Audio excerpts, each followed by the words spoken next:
ದೇಹದಲ್ಲಿ ಕಿಡ್ನಿಗಳು ಅಥವಾ ಮೂತ್ರಪಿಂಡಗಳು ಇನ್ನಿತರ ಪ್ರಮುಖ ಅಂಗಾಂಗಗಳ ಸಾಲಿಗೆ ಸೇರುತ್ತವೆ. ಇವುಗಳು ನಮ್ಮ ದೇಹದಿಂದ ವಿಷಕಾರಿ ಅಂಶಗಳನ್ನ ತೆಗೆದು ಹೊರಹಾಕುವ ಕೆಲಸವನ್ನ ಮಾಡುವಲ್ಲಿ ನಿರತವಾಗಿರುತ್ತವೆ. ಆದರೆ ಒಂದು ವೇಳೆ ಕಿಡ್ನಿಗಳು ಸರಿಯಾಗಿ ಕಾರ್ಯನಿರ್ವಹಣೆ ಮಾಡದೆ ಹೋದರೆ ವಿಷಕಾರಿ ಅಂಶಗಳ ಅಥವಾ ತ್ಯಾಜ್ಯಗಳ ಪ್ರಮಾಣ ನಮ್ಮ ದೇಹದಲ್ಲಿ ಅತಿ ಹೆಚ್ಚಾಗಿ ಹೋಗುತ್ತದೆ. ಹೀಗಾಗಿ ಕಿಡ್ನಿಗಳ ಆರೋಗ್ಯದ ಸಲುವಾಗಿ ಅವುಗಳ ಆರೈಕೆ ಬಹಳ ಮುಖ್ಯವಾಗಿರುತ್ತದೆ. ನಿಮ್ಮ ಆಹಾರ ಪದ್ಧತಿಯಲ್ಲಿ ಕೊಂಚ ಬದಲಾವಣೆ ಮಾಡಿಕೊಂಡರೆ ಆರೋಗ್ಯಕರ ಕಿಡ್ನಿಗಳ ಕಾರ್ಯವಿಧಾನವನ್ನ ನಿಮ್ಮದಾಗಿಸಿಕೊಳ್ಳಬಹುದು.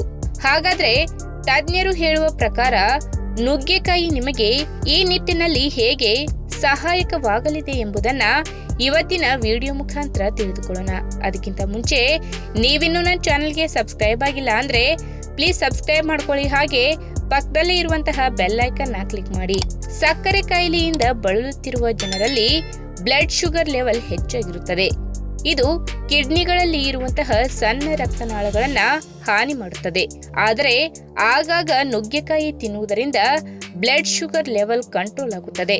ಇದು ಕಿಡ್ನಿಗಳಿಗೆ ತುಂಬಾ ಪ್ರಯೋಜನಕಾರಿ. ಇನ್ನು ನಾವು ಮೊದಲೇ ಹೇಳಿದ ಹಾಗೆ ನಮ್ಮ ದೇಹದಲ್ಲಿ ವಿಷಕಾರಿ ಅಂಶಗಳನ್ನ ತೆಗೆದುಹಾಕುವ ಕೆಲಸವನ್ನ ಕಿಡ್ನಿಗಳು ಮಾಡುತ್ತವೆ. ಆದರೆ ನುಗ್ಗೆಕಾಯಿ ತಿನ್ನುವುದರಿಂದ ರಕ್ತದಲ್ಲಿನ ವಿಷಕಾರಿ ತ್ಯಾಜ್ಯಗಳ ಪ್ರಮಾಣವನ್ನ ತೆಗೆದು ಹಾಕುವುದರ ಜೊತೆಗೆ ನಮ್ಮ ದೇಹಕ್ಕೆ ಆಂಟಿಬಯೋಟಿಕ್ ಲಕ್ಷಣಗಳು ಸಿಗುತ್ತವೆ. ಬೇಕೆಂದರೆ ನುಗ್ಗೆಕಾಯಿ ಜ್ಯೂಸ್ ಮಾಡಿ ಕುಡಿಯುವುದು ಕೂಡ ತುಂಬಾ ಒಳ್ಳೆಯದು. ಇದು ರಕ್ತವನ್ನ ಶುದ್ಧೀಕರಣ ಮಾಡುತ್ತದೆ ಮತ್ತು ರಕ್ತನಾಳಗಳಲ್ಲಿ ಸರಾಗವಾದ ರಕ್ತ ಸಂಚಾರ ಉಂಟಾಗುವಂತೆ ಮಾಡುವುದರಿಂದ ದೇಹದ ಇತರ ಅಂಗಾಂಗಗಳು ಅಚ್ಚುಕಟ್ಟಾಗಿ ಕೆಲಸ ಮಾಡುತ್ತವೆ. ಇನ್ನು ಮೂಳೆಗಳ ಸಮಸ್ಯೆ ಇರುವವರಿಗೆ ಕಿಡ್ನಿ ತೊಂದರೆ ಬೇಗನೆ ಬರುತ್ತದೆ ಎಂದು ಹೇಳ್ತಾರೆ. ಏಕೆಂದರೆ ಮೂಳೆಗಳ ದುರ್ಬಲತೆ ಕಿಡ್ನಿಗಳಲ್ಲಿನ ರಕ್ತನಾಳಗಳ ಭಾಗದಲ್ಲಿ ಹರಿಯುವ ರಕ್ತ ವಿಷಕಾರಿ ತ್ಯಾಜ್ಯಗಳ ಜೊತೆ ಮಿಕ್ಸ್ ಆಗುವಂತೆ ಮಾಡುತ್ತದೆ. ಇದರಿಂದ ಕಿಡ್ನಿಗಳಿಗೆ ಸಂಪರ್ಕಿಸುವ ರಕ್ತನಾಳಗಳಲ್ಲಿ ಕ್ಯಾಲ್ಸಿಯಂ ಶೇಖರಣೆಯಾಗುತ್ತದೆ. ಹೆಚ್ಚಿನ ಪ್ರಮಾಣದ ಕ್ಯಾಲ್ಸಿಯಂ ಮತ್ತು ಕಬ್ಬಿಣದ ಅಂಶಗಳು ಮತ್ತು ಇನ್ನಿತರ ವಿಟಮಿನ್ ಅಂಶಗಳು ನುಗ್ಗೆಕಾಯಿಯಲ್ಲಿ ಹೇರಳವಾಗಿ ಕಂಡುಬರುವುದರಿಂದ ಮೂಳೆ ದೌರ್ಬಲ್ಯ ದೂರವಾಗುತ್ತದೆ. ಅದರಲ್ಲೂ ನಿಯಮಿತವಾಗಿ ಆಗಾಗ ನುಗ್ಗೆಕಾಯಿ ತಿನ್ನುತ್ತಿದ್ದರೆ ಮೂಳೆಗಳ ಆರೋಗ್ಯ ಅಭಿವೃದ್ಧಿಯಾಗುತ್ತದೆ. ಇನ್ನು ನಿಮ್ಮ ದೇಹದಲ್ಲಿ ಜೀರ್ಣಶಕ್ತಿ ಹೆಚ್ಚಾದಂತೆ ನೀವು ಸೇವಿಸುವ ಆಹಾರದಲ್ಲಿ ಸಿಗುವ ಬಹುತೇಕ ಪೌಷ್ಟಿಕಾಂಶಗಳು ನಿಮ್ಮ ದೇಹ ತಲುಪುತ್ತವೆ. ಹೀಗಾಗಿ ಕಿಡ್ನಿಗಳ ಆರೋಗ್ಯ ಕಾಪಾಡಲು ದೇಹದ ಜೀರ್ಣಶಕ್ತಿ ಅಭಿವೃದ್ಧಿಪಡಿಸಲು ಕಾರಣವಾಗುವ ನುಗ್ಗೆಕಾಯಿಯನ್ನ ಆಗಾಗ ಸೇವಿಸುವುದು ಒಳ್ಳೆಯದು. ನುಗ್ಗೆ ಸೊಪ್ಪು ಕೂಡ ಒಳ್ಳೆಯದು ಎಂದು ತಿಳಿದವರು ಹೇಳುತ್ತಾರೆ. ಇನ್ನು ವಿಟಮಿನ್ ಬಿ ಕಾಂಪ್ಲೆಕ್ಸ್, ಫೋಲಿಕ್ ಆಮ್ಲ, ನಯಾಸಿನ್ ಇನ್ನಿತರ ಸಾಕಷ್ಟು ಪ್ರಮಾಣದ ಅಂಶಗಳು ನಮ್ಮ ದೇಹದ ಜೀರ್ಣಶಕ್ತಿ ಹೆಚ್ಚಿಸುವಲ್ಲಿ ಕೆಲಸ ಮಾಡುತ್ತವೆ. ಸಂಕೀರ್ಣ ಕಾರ್ಬೋಹೈಡ್ರೇಟ್, ಪ್ರೋಟೀನ್ ಹಾಗೂ ಕೊಬ್ಬಿನ ಅಂಶಗಳನ್ನ ಸುಲಭ ರೂಪಕ್ಕೆ ತರುವ ಕೆಲಸವನ್ನ ಇವುಗಳು ಮಾಡುತ್ತವೆ. ಇದರಿಂದ ನಮ್ಮ ದೇಹದಲ್ಲಿ ಜೀರ್ಣಶಕ್ತಿ ಸರಾಗವಾಗಿ ನಡೆಯುತ್ತದೆ. ಈ ವಿಡಿಯೋ ನಿಮಗೆ ಇಷ್ಟವಾದಲ್ಲಿ ತಪ್ಪದೆ ಲೈಕ್ ಮಾಡಿ, ಶೇರ್ ಮಾಡಿ, ಹಾಗೆ ನಿಮ್ಮ ಅನಿಸಿಕೆನ ಕಮೆಂಟ್ ಮೂಲಕ ತಿಳಿಸಿ.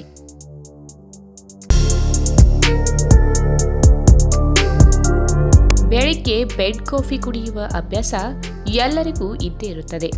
ಅದೇ ರೀತಿ ಕೆಲವರು ಬೆಳಿಗ್ಗೆ ತಿಂಡಿ ತಿನ್ನುವ ಮುಂಚೆ ಟೀ ಕುಡಿಯುವ ಅಭ್ಯಾಸ ಮಾಡಿಕೊಂಡಿರುತ್ತಾರೆ.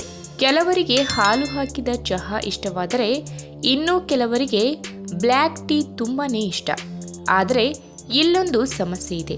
ಏನೆಂದರೆ ಇಡೀ ದಿನವನ್ನು ಆರೋಗ್ಯಕರವಾಗಿ ಕಳೆಯಬೇಕು ಎನ್ನುವವರಿಗೆ ಬೆಳಗಿನ ಸಮಯದಲ್ಲಿ ಬ್ಲ್ಯಾಕ್ ಟೀ ಕುಡಿಯುವುದು ಅಷ್ಟು ಒಳ್ಳೆಯದಲ್ಲ ಎಂದು ಹೇಳಲಾಗುತ್ತದೆ. ಏಕೆಂದರೆ ಇದು ಹಲವು ಕಾಯಿಲೆಗಳನ್ನು ತರುತ್ತದೆ. ಖಾಲಿ ಹೊಟ್ಟೆಯಲ್ಲಿ ಕುಡಿಯುವುದರಿಂದ ಕೆಲವೊಂದು ಆರೋಗ್ಯ ಸಮಸ್ಯೆಗಳು ಎದುರಾಗಬಹುದು. ಹಾಗಾದರೆ ಅವುಗಳು ಯಾವುವು ಎಂಬುದನ್ನು ಇವತ್ತಿನ ವಿಡಿಯೋ ಮುಖಾಂತರ ತಿಳಿದುಕೊಳ್ಳೋಣ.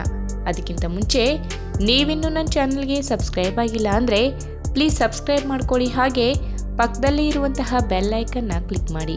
ತಜ್ಞರ ಲೆಕ್ಕಾಚಾರದಲ್ಲಿ ಬ್ಲ್ಯಾಕ್ ಟೀ ಅಥವಾ ಬ್ಲ್ಯಾಕ್ ಕಾಫಿ ತುಂಬ ಆಮ್ಲೀಯ ಪ್ರಭಾವವನ್ನು ಹೊಂದಿದ್ದು ಖಾಲಿ ಹೊಟ್ಟೆಯಲ್ಲಿ ಕುಡಿಯುವುದರಿಂದ ದೇಹದ ಆಮ್ಲ ಹಾಗೂ ಆಲ್ಕಲೈನ್ ಸಮತೋಲನವನ್ನು ತಪ್ಪಿಸುತ್ತದೆ.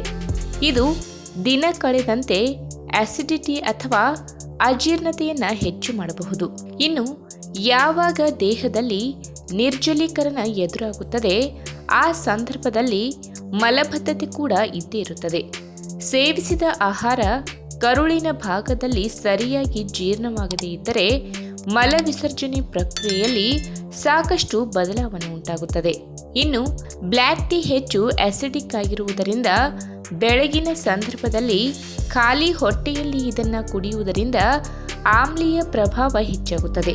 ಇದು ಹಲ್ಲುಗಳ ಮೇಲೆ ಪ್ರಭಾವ ಬೀರಿ ಹಲ್ಲುಗಳ ಮೇಲ್ಭಾಗದ ಎನಾಮಲ್ ಹಾಳಾಗುವಂತೆ ಮಾಡುತ್ತದೆ ಮತ್ತು ಇನ್ನಿತರ ವಸಡುಗಳಿಗೆ ಸಂಬಂಧಪಟ್ಟ ಕಾಯಿಲೆಗಳಿಗೆ ಕಾರಣವಾಗುತ್ತದೆ.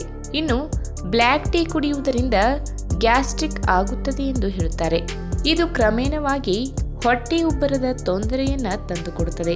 ಇದರ ಆಮ್ಲೀಯ ಪ್ರಭಾವದಿಂದ ಬೇರೆ ಆರೋಗ್ಯಕರ ಆಹಾರಗಳನ್ನು ಸಹ ಸರಿಯಾಗಿ ಸೇವಿಸಲು ಸಾಧ್ಯವಾಗುವುದಿಲ್ಲ. ಅಷ್ಟೇ ಅಲ್ಲದೆ ನಿಮಗೆ ಬ್ಲ್ಯಾಕ್ ಟೀ ಕುಡಿಯುವ ಬಯಕೆ ಇದ್ದರೆ ಅದರ ಉತ್ತಮ ಪ್ರಯೋಜನಗಳನ್ನು ನಿಮ್ಮದಾಗಿಸಿಕೊಳ್ಳಲು ತಜ್ಞರು ಹೇಳುವ ಹಾಗೆ ಊಟ ಆದ 1-2 ಗಂಟೆಗಳ ನಂತರದಲ್ಲಿ ಸೇವನೆ ಮಾಡಬಹುದು. ಒಂದು ವೇಳೆ ನೀವು ನಿಮ್ಮ ಆರೋಗ್ಯದ ಬಗ್ಗೆ ಹೆಚ್ಚು ಕಾಳಜಿ ವಹಿಸುತ್ತೀರಿ ಎಂದರೆ ಇದಕ್ಕೆ ಹಾಲು ಮತ್ತು ಸಕ್ಕರೆ ಹಾಕಬೇಡಿ. ಖಾಲಿ ಹೊಟ್ಟೆಯಲ್ಲಿ ಹಾಲು ಬೆರೆಸಿದ ಕಾಫಿ ಅಥವಾ ಟೀ ಹೊಟ್ಟೆಗೆ ತೊಂದರೆ ನೀಡುತ್ತದೆ. ಈ ವಿಡಿಯೋ ನಿಮಗೆ ಇಷ್ಟವಾದಲ್ಲಿ ತಪ್ಪದೆ ಲೈಕ್ ಮಾಡಿ, ಶೇರ್ ಮಾಡಿ, ಹಾಗೆ ನಿಮ್ಮ ಅನಿಸಿಕೆನ ಕಮೆಂಟ್ ಮೂಲಕ ತಿಳಿಸಿ.